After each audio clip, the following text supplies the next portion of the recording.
অনেকটাই একমত এই কারণেই যে গত 9 মাসে আমরা একটা প্যাটার্ন লক্ষ্য করেছি ফ্রম ডে ওয়ান।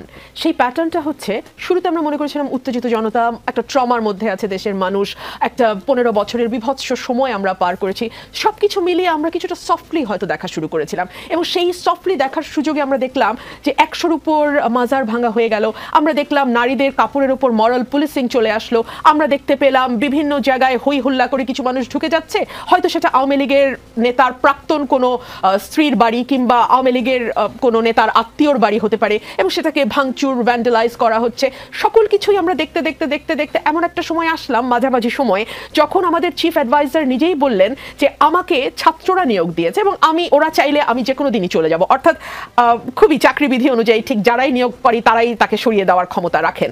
সো ঠিক একই রকমভাবে উনি বললেন, এবং এই কথাটি বলার মধ্যে দিয়ে একদিকে যেমন এই মব যারা তৈরি করছে, মব থেকে সুবিধা নেওয়ার চেষ্টা করছে, তাদেরকে উনি এক ধরনের প্রশ্রয় দিলেন এবং তিনি বললেন আমি তোমাদের সাথে আছি। না, এটা উনি প্রত্যক্ষভাবে বলেননি বা এই শব্দগুলো এক্স্যাক্টলি উনি বলেননি, কিন্তু উনি ওনার কাজ কর্ম এবং নানান আচার আচরণের মধ্যে দিয়ে বুঝিয়ে দিলেন উনি আছেন। দেখুন, 32 নাম্বার ভাঙা হলো, আমি জানি এটা নিয়ে আজকে অনেকেই হয়তো আমার বিরুদ্ধে লাগবেন, লাগলেও কিছু যায় আসে না। 32 নাম্বারটা 24-48 ঘন্টা ধরে ভাঙা, এটা বিভৎস রকম একটা মববাজি, এবং সেই সময় আপনার নিশ্চয়ই মনে আছে হিন্দি গান বাজানো, তার সঙ্গে নাচানাচি করা, সকল কিছুই হয়েছে।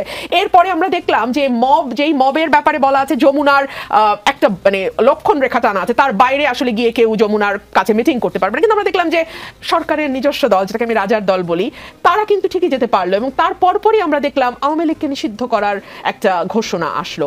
আপনি কিন্তু এই ঘটনাগুলোকে বিচ্ছিন্নভাবে দেখলে হবে না, ঘটনাগুলোর একটা প্যাটার্ন আছে, ঘটনাগুলো কিন্তু আপনাকে একটা মেসেজ দেওয়ার চেষ্টা করছে, যেই মেসেজটা গতকাল বা গত পরশু জামায়াতের আমির প্রথম দিলেন। তিনি বললেন এই আইন শৃঙ্খলা পরিস্থিতি নিয়ে তো আসলে নির্বাচন করা যায় না। আপনি নিশ্চয়ই জানেন যে বেশ কয়েকটি রাজনৈতিক দল এবং সেই সঙ্গে সরকারের একটা বড় অংশ চাইছে নির্বাচনটিকে যতদূর সম্ভব পিছিয়ে দেওয়া যায়। সো এই ধরনের আনরেস্ট যদি চলতে থাকে, এই ধরনের মবক্রেসি যদি চলতে থাকে, তাহলে তো সত্যি আমি নিজেই বলবো যে আসলে আমি বা কি করে গ্যারান্টি দেবো যে আমার ভোটগুলো আমার বাক্সে ঠিক মতো গিয়ে পড়বে। এরকম একটা অবস্থা খুবই ঠান্ডা মাথায় পরিকল্পিতভাবে তৈরি করা হচ্ছে, এবং আমি আপনাকে আজকে আগাম বলে রাখি এই সকল কিছুই হচ্ছে নির্বাচনকে পিছিয়ে দেওয়ার একটা চেষ্টা। আপনি দেখুন, কেবলমাত্র বিএনপি ছাড়া আর যত ক্রিয়াশীল রাজনৈতিক দল মাঠে আছে তাদের জন্য কিন্তু যত দেরি হয় ততই ভালো। কেন ভালো?